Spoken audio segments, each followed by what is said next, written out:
صحبت اللہ والوں کی۔ پیارے بھائیوں، بزرگوں، دوستوں،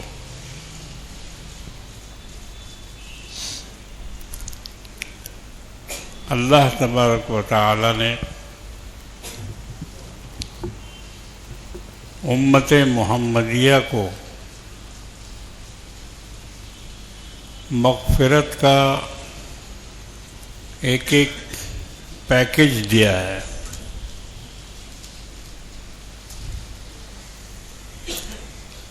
شب برات کا پیکیج، عید الفطر کی رات کا پیکیج، شب قدر کی 5 طاق راتوں کا پیکیج، یہ سب پیکیج ہیں مغفرت کے۔ آج کی زبان میں اگر اس کو سمجھایا جائے تو اللہ نے مختلف طریقے سے بندوں کی بخشائش کا سامان کیا، اور اس میں ایک عظیم رات وہ بھی تھی جو کل گزر، جس کو شب برات کہتے ہیں۔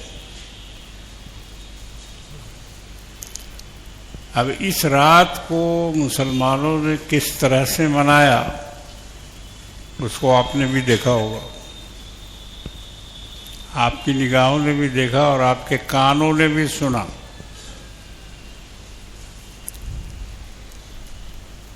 ہمارے محلے میں تو اب آتش بازی بالکل بند ہو گئی ہے۔ پورا چونا گلی، کولو ٹولہ، زکریا اسٹریٹ، وہ جو علاقہ ہے مچھوا تک، اس کے آگے کیا ہوتا ہے، کیلا باغان میں کیا ہوتا ہے ہمیں نہیں معلوم، مگر ہمارا جو اپنا حلقہ ہے جہاں تک کی آواز ہم سن سکتے ہیں، تو اللہ کے فضل و کرم سے یہ پٹاخے وٹاخے جتنے سب بند ہو گئے، اب کوئی نہیں پھوڑتا۔ ورنہ وہاں بھی اسی طرح رات بھر سونے نہیں دیتے تھے لوگ، جس طرح اس علاقے میں سونے نہیں دیتے۔ اور پتہ نہیں اس کی کیا وجہ ہے۔ ہمارے ائمہ کرام مساجد میں جو خطبات دیتے ہیں، کس طرح سے لوگوں کو کیا سمجھاتے ہیں جو ان کی سمجھ میں نہیں آتا۔ یا تو ان کے بولنے میں کمی ہے یا پھر ان کے سننے میں کمی ہے، نہ یہ صحیح سے بول پاتے ہیں اور نہ وہ صحیح سے سن پاتے ہیں۔ ہے تو بہت گندی چیز اور بری چیز، خراب چیز، حرام چیز ہے۔ سب سے بڑھ کر یہ ہے کہ حرام ہے اپنے پیسے کو خود سے آگ لگانا ہے۔ خریدا ہوا ہوتا ہے نا بھائی، مفت میں تو پٹاخہ ملتا نہیں، کافی دام ہے۔ آج کل تو سنا کہ اور بھی دام بڑھ گیا۔ تو اس طرح سے مسلمان حرام کام کر رہے ہیں اس رات میں، جس رات میں اللہ کی بخشش کا وعدہ ہے، جس رات میں تقدیر لکھی جاتی ہے، اور جس رات میں فرشتوں کا رجسٹر تبادلہ ہوتا ہے، جس رات میں سال بھر کے مرنے والوں کا نام درج کیا جاتا ہے، فرشتوں کو دیا جاتا ہے۔ اور جو لوگ کہتے ہیں کہ شب برات کی کوئی حقیقت نہیں ہے، اس کی روایتیں ضعیف ہیں، آج کل یہ بہت زیادہ پروپیگنڈا کیا جا رہا ہے، ضعیف روایت ہے، ضعیف روایت ہے، کوئی اصلیت نہیں ہے، کوئی حقیقت نہیں، اس طرح سے خاص طور سے سوشل میڈیا میں ایک فرقہ ہے جو اپنی طرف سے بہت زور لگاتا ہے شب برات کو کنڈم کرنے کے لیے، مگر وہ لوگ غلطی پر ہیں، غلطی پر ہیں۔ 17 صحابہ سے شب برات کے سلسلے میں روایت حدیثوں میں موجود ہے۔ علامہ بن نوری رحمۃ اللہ علیہ جو پاکستان کے بہت بڑے عالم دین تھے، انہوں نے تفسیر مظہری کے حوالے سے بتایا کہ 42 روایتیں اس سلسلے میں موجود ہیں۔ صحابہ کا عمل بھی ثابت ہے۔ سیدنا علی مرتضی کرم اللہ تعالی وجہہ سے روایت ہے کہ 15ویں شب کو ہر سال جاگتے تھے، عبادت کرتے تھے، اور 15ویں تاریخ کو روزہ رکھتے تھے۔ تو آج کل کے علماء یا محققین اس زمانے کے صحابہ سے زیادہ جانتے ہیں، ان کی معلومات زیادہ ہے، ان کی تحقیق اور بڑی ہے، یہ تو ممکن نہیں ہے۔ اگر اس طرح کی کوئی بات ہوتی، اس روایت میں کوئی ضعف ہوتا یا عبادت کا کوئی پہلو نہ ہوتا، تو حضرت علی کی تو روایت موجود ہے، ہر سال روزہ بھی رکھتے تھے 15 شعبان کا، اور راتوں کو جاگتے بھی تھے۔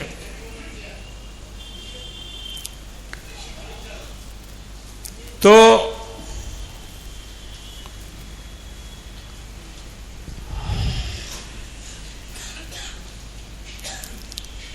لوگوں کا یہ کہنا غلط ہے۔ شب برات اپنی جگہ پر ہے، اپنے حقیقت کے ساتھ اور اپنی اصلیت کے ساتھ۔ اس رات کو جاگنے کا ثبوت ہے،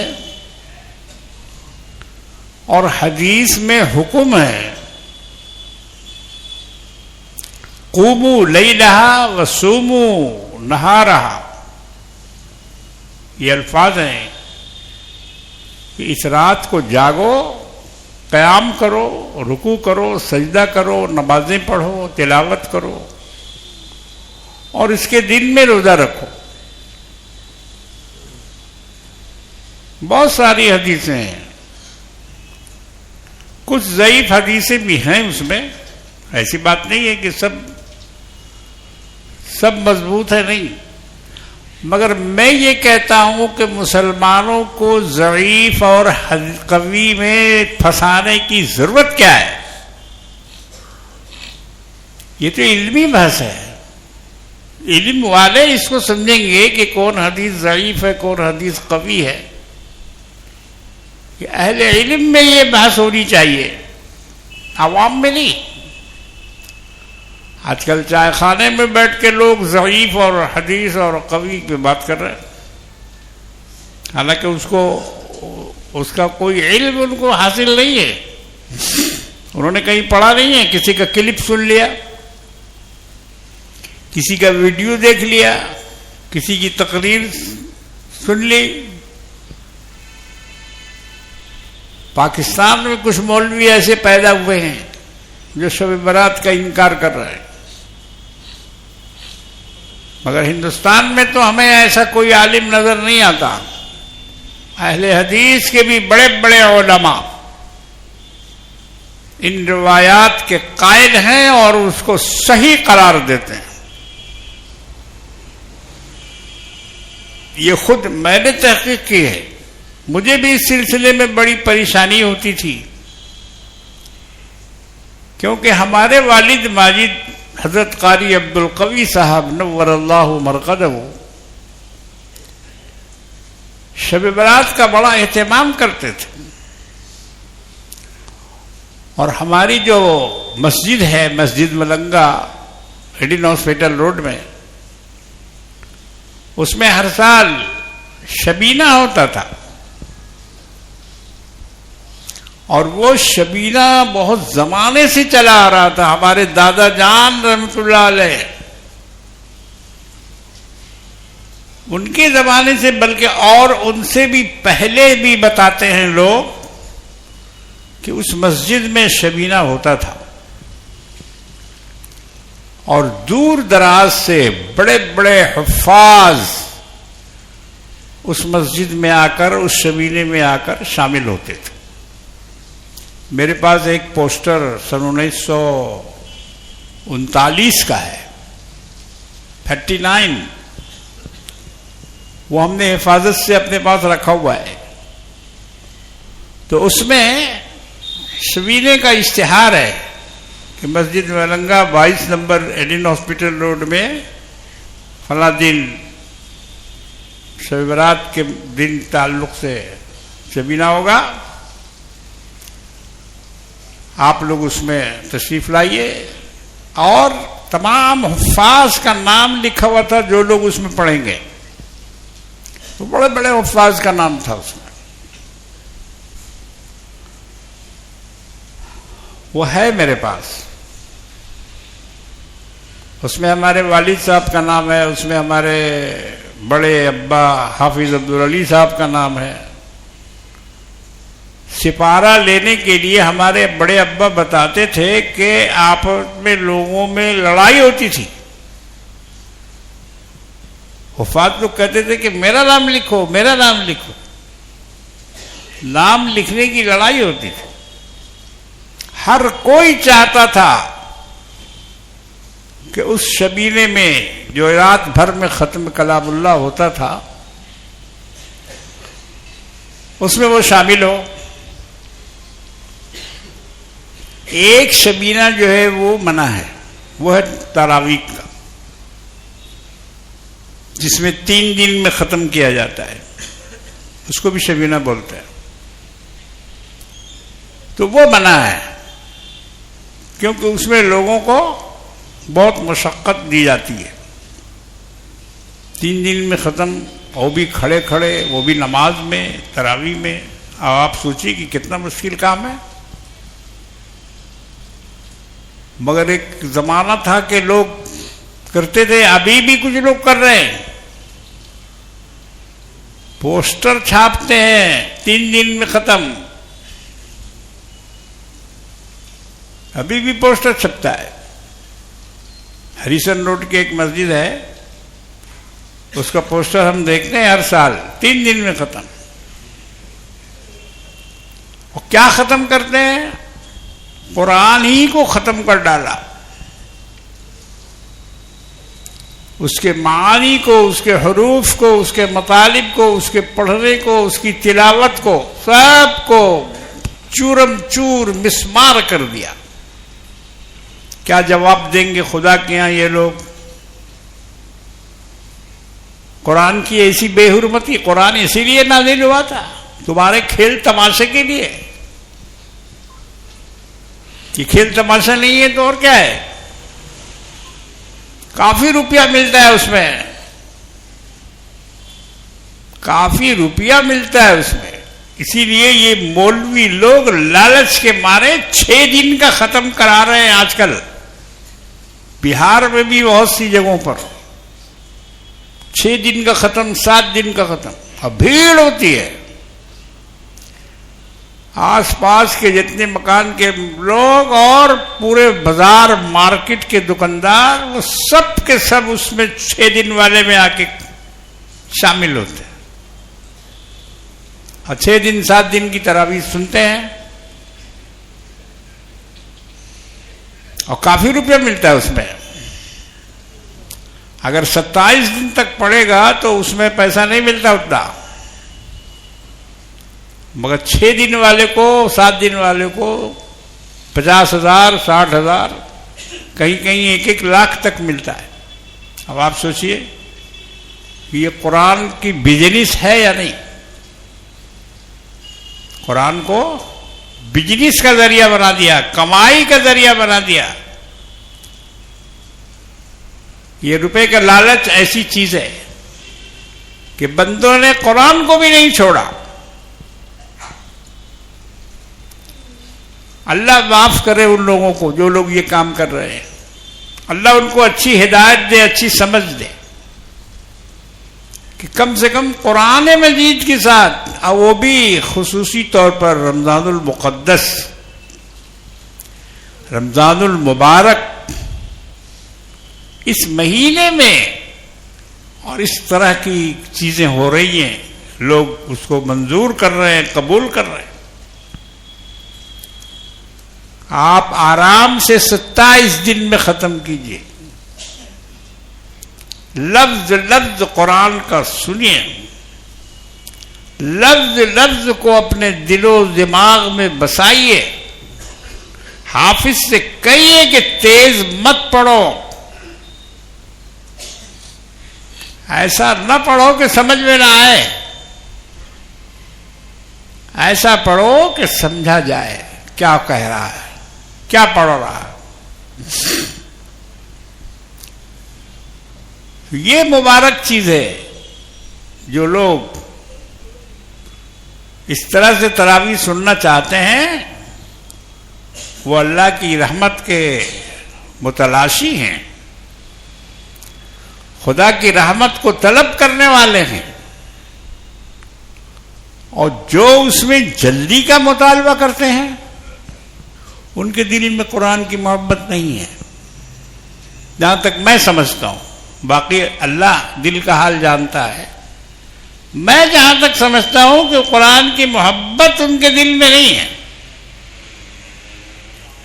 اس لیے کہ جو چیز محبوب ہوتی ہے آدمی اس کے ساتھ زیادہ دیر تک رہنا چاہتا ہے، زیادہ اس کے ساتھ رہنا چاہتا ہے، جس سے لگاؤ ہوتا ہے، جس سے تعلق ہوتا ہے، جس سے محبت ہوتی ہے، وہ نہیں چاہتا ہے کہ یہ جلدی سے آئے اور جلدی بھاگ جائے۔ ارے بھائی اتنی جلدی کہاں جا رہے، بیٹھیے بیٹھیے، کسی نہ کسی بہانے سے اس کو روکتا ہے، چائے کے بہانے سے، ناشتے کے بہانے سے، بات کرنے کے بہانے سے، وہ چاہتا ہے کہ یہ نہ جائے، اور جائے تو دیر میں جائے۔ یہ محبت کی علامت ہے۔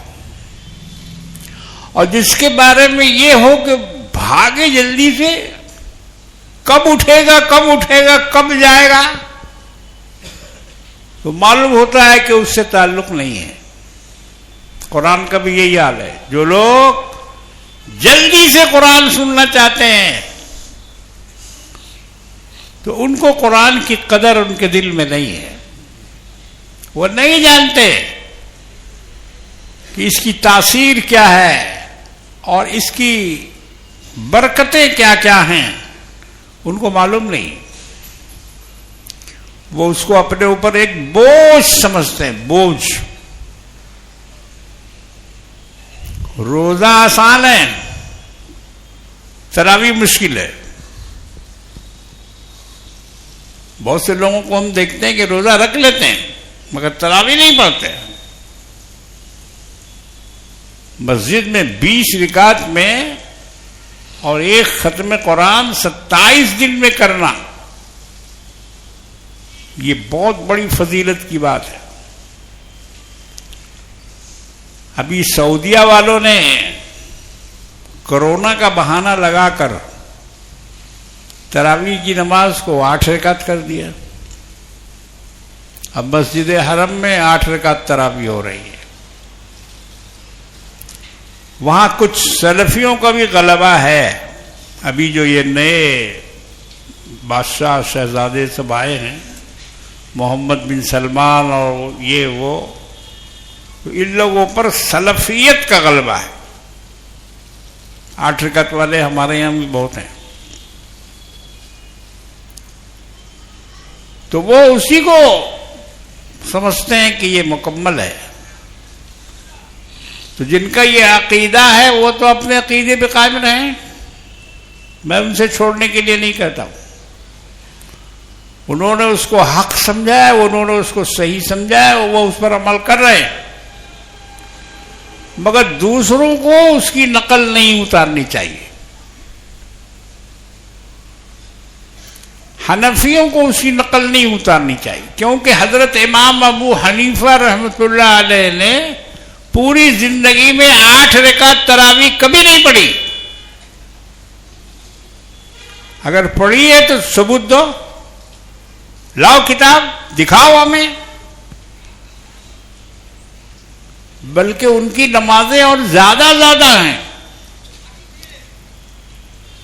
امام احمد بن حنبل رحمۃ اللہ علیہ، 4 امام ہیں نا بھائی، فقہ کے 4 امام ہیں مسلم، جس کو امت محمدیہ نے تسلیم کر رکھا ہے آج سے نہیں، 1300-1400 برسوں سے. امت نے ان کو اپنا امام مقرر کر لیا ہے. حضرت امام ابو حنیفہ رحمۃ اللہ علیہ، امام مالک رحمۃ اللہ علیہ، امام احمد بن حنبل رحمۃ اللہ علیہ، امام شافعی رحمۃ اللہ علیہ. یہ 4 امام ہیں، 4 مسلک ہیں، 4 فقہ ہیں، اور ان 4 فقہ پر پوری دنیا کے مسلمان الگ الگ عمل کرتے ہیں. کہیں کسی کی تعداد زیادہ ہے، کہیں کسی کی تعداد زیادہ ہے. ہندوستان میں حنفیوں کی تعداد زیادہ ہے، جو امام ابو حنیفہ رحمۃ اللہ علیہ کے ماننے والے ہیں. ماننے والے کا مطلب ان کی فقہ پر چلنے والے. انہوں نے جو حدیثوں سے تخریج کر کے مسئلہ دیا ہے، جو مسائل بتائے ہیں، وہ ہے ان کی فقہ. نماز ایسے پڑھو، روزہ ایسے رکھو، حج ایسے کرو، زکوٰۃ اس طرح سے دو. یہ انہوں نے تمام حدیثوں سے، روایتوں سے نچوڑ کر مسلمانوں کو دیا، کیونکہ حدیثیں تو مختلف تھیں، ایک جگہ تھی نہیں. انہوں نے محدثین سے وہ حدیثیں لیں، اور حدیثیں لینے کے بعد اس میں سے مسائل نکالے، اس کو استنباط کہتے ہیں. مسائل نکال کر انہوں نے ایک فقہ کی بنیاد ڈالی. یہ 4 امام فقیہ ہیں، امام مالک، امام احمد بن حنبل، امام ابو حنیفہ، امام شافعی. تو ان کے یہاں تراویح کی رکعتیں زیادہ ہیں. امام احمد بن حنبل کے یہاں 30 رکعت تراویح ہے. بعض روایتوں میں آتا ہے کہ مسجد نبوی میں امام احمد بن حنبل 36 رکعت تراویح نماز پڑھاتے تھے. اب بولیے کون بے وقوف ہے یہ کہ اس کو یقین نہیں کرے گا؟ اگر 8 پر منحصر ہے تو یہ 36 کیا چیز ہے؟ کیوں انہوں نے 36 مقرر کی؟ مسجد نبوی میں ہمیشہ امام احمد بن حنبل کے مسلک پر 36 رکعت تراویح پڑھی جاتی تھی. مگر یہ سہولت پسندی مسلمانوں کی اور بہانہ بازی سعودی کے بادشاہوں کی کہ انہوں نے مسلمانوں کو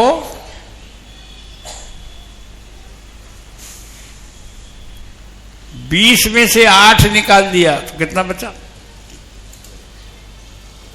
جی 12 رکعتوں سے محروم کر دیا. تراویح کی 12 رکعتیں جس میں ایک قرآن صحیح سے پڑھا جا سکتا تھا، اس سے محروم کر دیا. اور اب وہاں تراویح 8 رکعت ہو رہی ہے.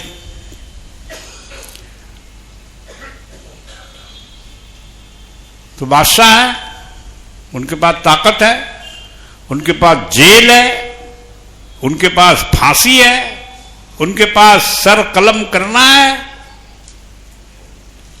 اور پوری دنیا کی مملکت سے بالکل علیحدہ ہے. وہ کسی کی نہیں سنتے. ایک امام صالح شیخ، انہوں نے منبر پر جمعہ کے خطبے میں ان پر تنقید کی تھی کہ یہ غلط کام کرتے ہیں. بادشاہوں پر انہوں نے اپنے خطبے میں کہہ دیا تھا کہ یہ غلط کر رہے ہیں، شریعت میں ایسا نہیں ہے، شریعت کے خلاف ہے یہ۔ آپ جانتے ہیں کیا ہوا؟ خطبہ کی حالت میں سپاہیوں نے ان کو ممبر سے گھسیٹ لیا، خطبہ پڑھنے نہیں دیا۔ اتنے بڑے امام، کعبہ کے امام۔ اب آپ سوچئے کہ سپاہیوں نے ان کو خطبہ کے دوران نیچے اتار دیا، پکڑ کے گھسیٹا، اور 4 سپاہی ان کو پکڑ کے لے گئے، لے جا کے بند کر دیا۔ آج تک ان کا پتہ نہیں چلا، زندہ یا مردہ ان کا کوئی پتہ نہیں، جیل میں ہیں یا قتل کر دیے گئے، شہید کر دیے گئے، کسی کو معلوم نہیں۔ یہ ہے سعودی عرب، یہ ہے وہاں کے بادشاہ، یہ ہے وہاں کے نجدی۔ میں تو اس کو سعودی نہیں بلکہ یہودی کہتا ہوں، وہ یہودیوں کا ملک ہے، سعودی نہیں، اور انہوں نے اس پر قبضہ کر لیا ہے۔ ترکیوں کو وہاں سے بھگا دیا انگریزوں سے ساز باز کر کے۔ تو ایک لمبی کہانی ہے، لارنس آف عربیہ، آپ نے وہ نام سنا ہوگا۔ یہ جاسوس تھا انگریز کا، عربی زبان سیکھی، عربی لباس پہنا، عربوں کے درمیان میں آیا، اور اس نے ترکی حکومت کے خلاف کام کیا۔ ترکی کی حکومت کو وہاں سے اکھاڑ پھینکنے میں لارنس آف عربیہ کا بہت بڑا ہاتھ ہے۔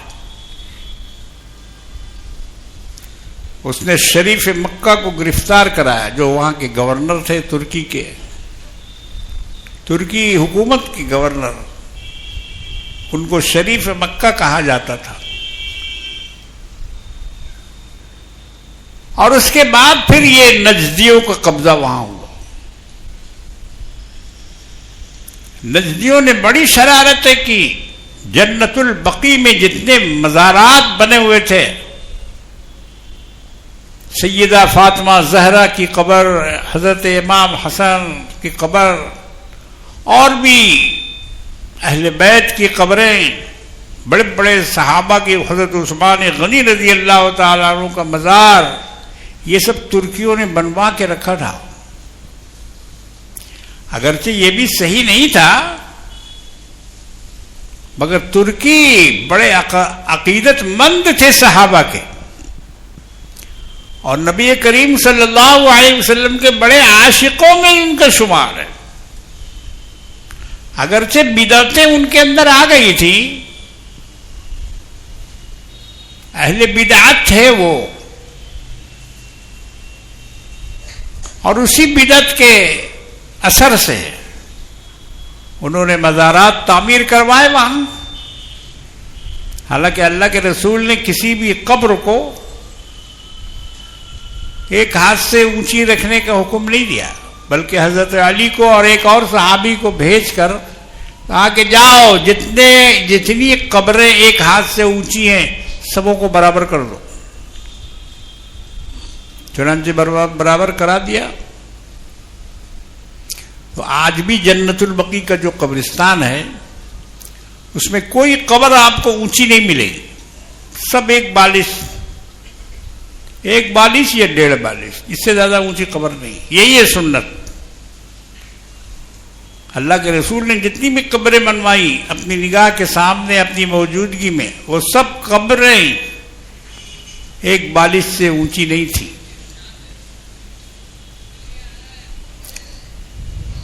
تو جب یہ نجدی وہاں پہنچے تو انہوں نے تمام مزارات کو ڈھا دیا، گنبدوں کو گرا دیا۔ ایک طرح سے کہا جائے کہ یہ کام بہت زیادہ غلط نہیں ہوا، رسول کی سنت کے مطابق ہوا، حضور کے حکم کے مطابق ہوا۔ اگر وہ لوگ یہ کام نہ کرتے تو آج پورا مدینہ گنبد ہی گنبد نظر آتا، کیونکہ جنت البقیع جو قبرستان ہے اس میں 10,000 سے زیادہ صحابی مدفون ہیں. کتنی گنبد بنائیں گے آپ اور کتنا مزار بنائیں گے آپ؟ گنبد کے نیچے اگر کوئی آدمی دفن ہو گیا تو پھر وہاں کوئی دوسرا دفن نہیں ہو سکتا ہے. اس کی لاش کے اوپر کسی کی لاش نہیں رکھی جا سکتی ہے. یہ عام قبرستان میں ہو سکتا ہے، گنبد کے قبر کے نیچے نہیں. وہ پھر خاص ہو جائے گا. جب گنبد بن جائے گا تو پھر وہ خاص ہو جائے گا، اس میں اور کوئی دفن نہیں ہو سکتا.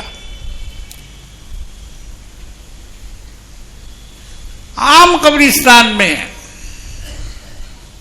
جہاں گنبد نہیں ہے وہاں بھی بہت سارے اولیاء اللہ موجود ہیں. آپ کیا سمجھتے ہیں کوبرا میں اولیاء اللہ نہیں ہے؟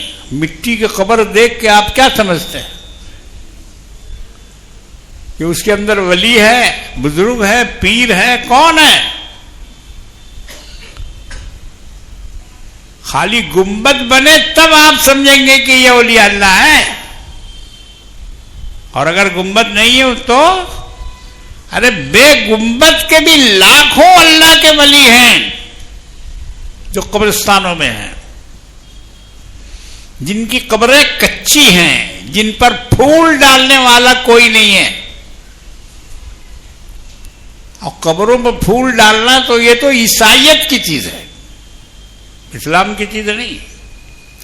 عرب میں پھول ہوتا ہی نہیں تھا تو ڈالتے کیا؟ باغ بغیچے پھولوں کے وہاں تو تھے نہیں. اور اگر رہے بھی ہوں تو اللہ کے رسول نے تو یہ کام نہیں کیا. اگر قبر میں پھول ڈالنا کوئی اعزاز کی بات ہوتی تو سرکار دو عالم صلی اللہ علیہ وسلم اپنے محبوبوں کی قبر پر ضرور پھول ڈالتے. بیٹی کی قبر پر ضرور پھول ڈالتے، اماں خدیجہ کی قبر پر ضرور پھول ڈالتے.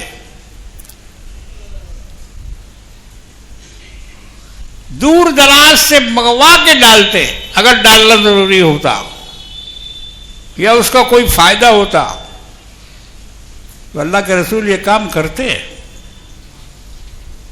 مگر جب نہیں کیا تو اس کا مطلب یہ ہے کہ اس کی کوئی اصلیت نہیں ہے. آپ نے کل دیکھا ہوگا کتنے لوگ دوڑے مارے پھر رہے ہیں. کوئی پھول تلاش کر رہا، کوئی اگربتی تلاش کر رہا، کوئی موم بتی تلاش کر رہا ہے، جی خرید رہا ہے، جھولا میں بھر رہا ہے، جا رہا ہے، دوڑا جا رہا ہے قبرستان کی طرف. دادا کی قبر پر، دادی کی قبر پر، اماں کی قبر پر موم بتی پہ موم بتی سلگائے جائے. حالانکہ قبر کے پاس آگ جلانا منع ہے. مگر یہ بھی جاہل لوگ ہیں، دین سے دور ہیں، علماء کے قریب نہیں رہتے، علماء کے پاس بیٹھتے نہیں، علماء سے سیکھتے نہیں. یہ اپنے باپ دادا کے رسم و رواج پر چلنے والے ہیں. اماں ایسا کرتی تھی، اماں جھاڑو دیتی تھی شب رات میں، اماں گھر جھاڑتی تھی شب رات میں. یہ کیا ہے جھاڑو دینا؟ شریعت کی چیز ہے. گھر کی صفائی، مکڑے کے جالے کی صفائی، جھاڑ پوچھ شب رات سے پہلے. کیوں؟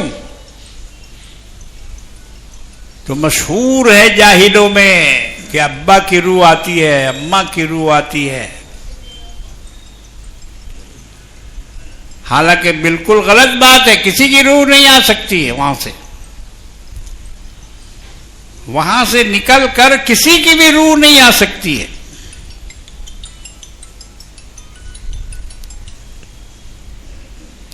جو وہاں گیا سو گیا، ہمیشہ کے لیے گیا. اس کی واپسی کا کوئی سوال ہی نہیں ہے. موت کا راستہ ون وے ہے، ڈبل وے نہیں، ایک ہی طرف ہے، ایک ہی طرف ہے.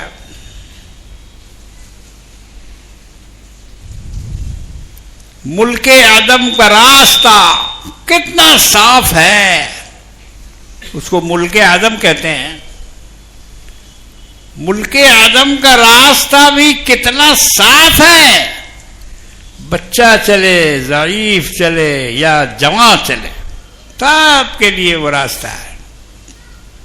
بچہ چلے، ضعیف چلے یا جوان چلے، ملک عدم کا راستہ کتنا صاف ہے. تو یہ تو وہ راستہ ہے کہ جس کا ڈبل وے نہیں ہے، جو جاتا ہے پھر آتا نہیں ہے. تو جن لوگوں نے دھکا مکی کی موم بتی جلانے کے لیے، پھول چڑھانے کے لیے، تو انہوں نے گویا ایک طرح سے غلط کام کیا، رسول کے خلاف کام کیا. آپ کو ایک بات سمجھا کر میں اپنی بات کو آج جلدی ختم کروں گا، اس لیے کہ آپ تمام حضرات روزہ دار ہیں. میرا خیال یہ ہے کہ اکثر لوگ روزے سے ہیں، اس لیے رات کے جاگے ہوئے بھی ہیں. میں اپنی بات بڑھاؤں گا نہیں، بہت جلدی اس کو ختم کروں گا. مجھے جو کہنا تھا وہ میں نے کہہ دیا. شب رات کے تعلق سے لوگوں میں شک و شبہ پیدا کیا جا رہا ہے، میڈیا کے ذریعے، سوشل میڈیا کے ذریعے، اور غلط بتایا جا رہا ہے، روایتوں کو ضعیف بتایا جا رہا ہے، بالکل غلط. آپ مولانا طارق جمیل صاحب کا بیان سنیے، انہوں نے اس کی تائید کی ہے. ایک آدھ مفتی کوئی طارق مسعود کوئی ہیں، وہ اس کے خلاف بولتے ہیں، ورنہ اور تو میں نے سب کا سنا. مولانا تقی عثمانی کا سنا، اور بڑے بڑے علماء کا بیان میں نے سوشل میڈیا پہ سنا.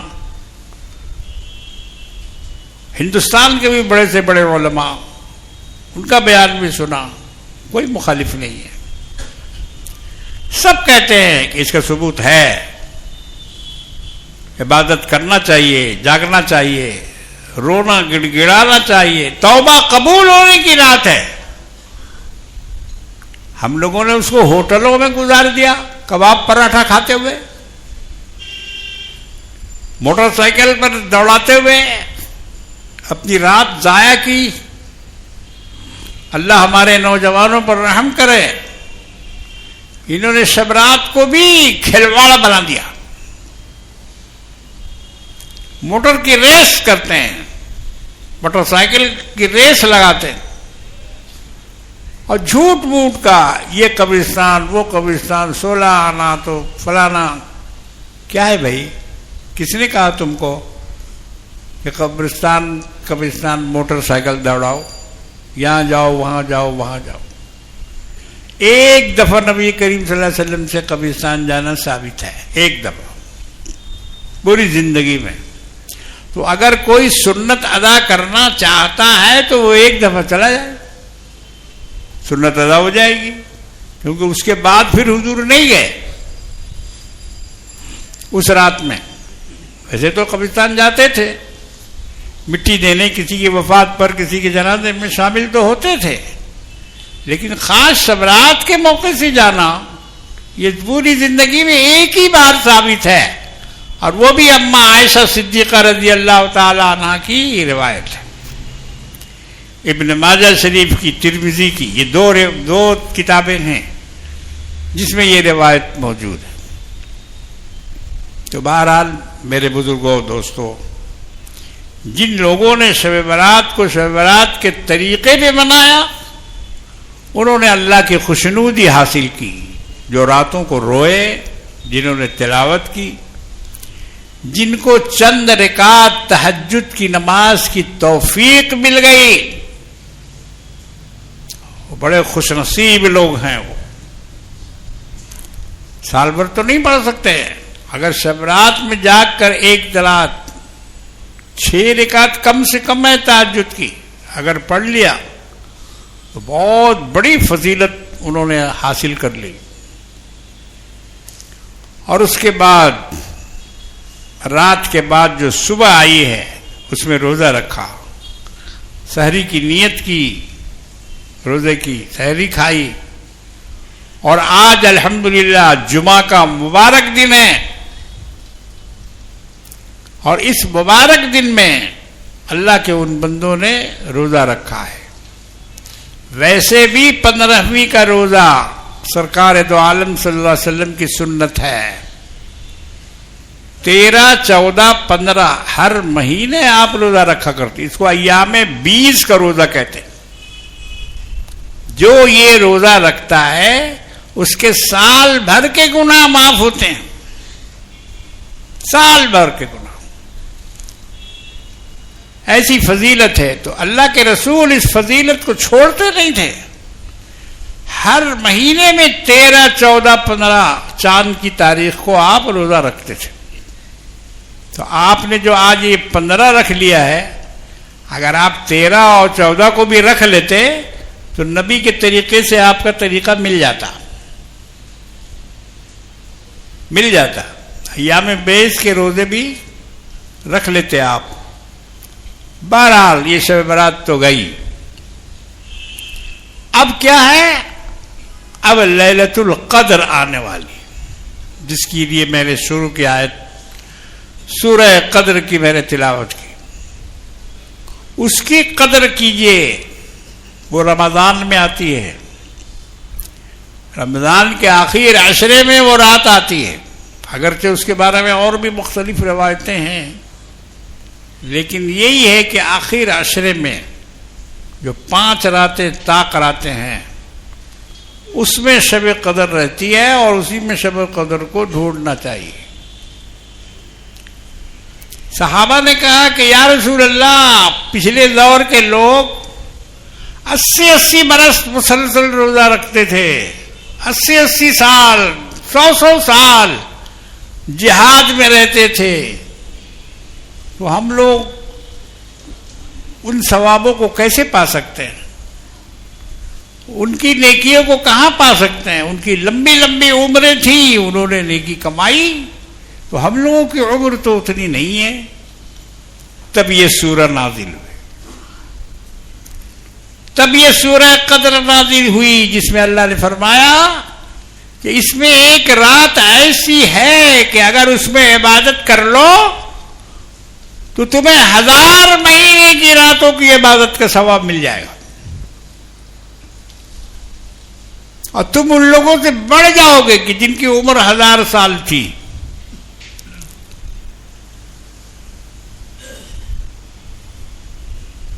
خیر من 1000 شہر، 1000 مہینے کی رات سے ایک رات اس میں بہتر ہے۔ بہرحال اللہ تبارک و تعالی ہم سب کو اس کی توفیق عطا فرمائے کہ ہم شب قدر کو تلاش کریں، رمضان میں روزہ رکھیں۔ یہ مبارک مہینہ اللہ کا مہینہ ہے۔ حضور نے فرمایا کہ شعبان کا مہینہ میرا مہینہ ہے اور رمضان اللہ کا مہینہ ہے، تو یہ اللہ کا مہمان آ رہا ہے، اس کی قدر کرو، اس کی عزت کرو، اس کی بے حرمتی مت کرو۔ راستے میں کھا کر، کھلے طور پر، کھلے عام ہوٹل چلا کر جو لوگ رمضان کی بے حرمتی کر رہے ہیں، پہلے کے لوگ پردہ ڈال دیتے تھے بے روزہ داروں کے لیے، پردہ ڈال دیتے، ہوٹلوں میں پردہ لگا دیتے تھے، مگر اب یہ پردہ وردہ سب ختم ہو گیا ہے، کھلے عام مسلمانوں نے گویا خدا سے جنگ کرنے کی ٹھان لی ہے کہ آؤ میدان میں، آؤ میدان میں، ہم تمہارے سامنے ہیں، ہم تمہارا مقابلہ کر۔ تم کیا مقابلہ کرو گے؟ چپدی کا شوربہ؟ تم کیا مقابلہ کرو گے خدا کا؟ جب اس کا غضب آئے گا، جب اس کی پکڑ آئے گی، اور جب اس کا غصہ آئے گا تمہارے اوپر، ہمارے اوپر، تو ہم اپنے آپ کو بچا نہیں سکے۔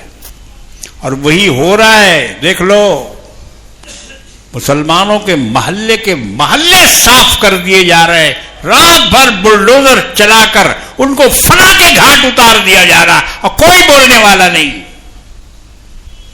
کوئی ہمدرد نہیں، کسی کی زبان پر کوئی ہمدردی کا ایک جملہ بھی نہیں کہ یہ ظلم کیوں اٹھایا جا رہا ہے۔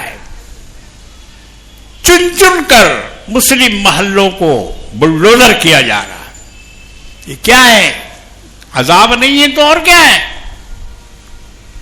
عذاب ہے. اس لیے میرے بھائیوں، بزرگوں اور دوستوں، عذاب سے ڈرو، اللہ سے پناہ مانگو اور اس کے حکموں کی خلاف ورزی مت کرو.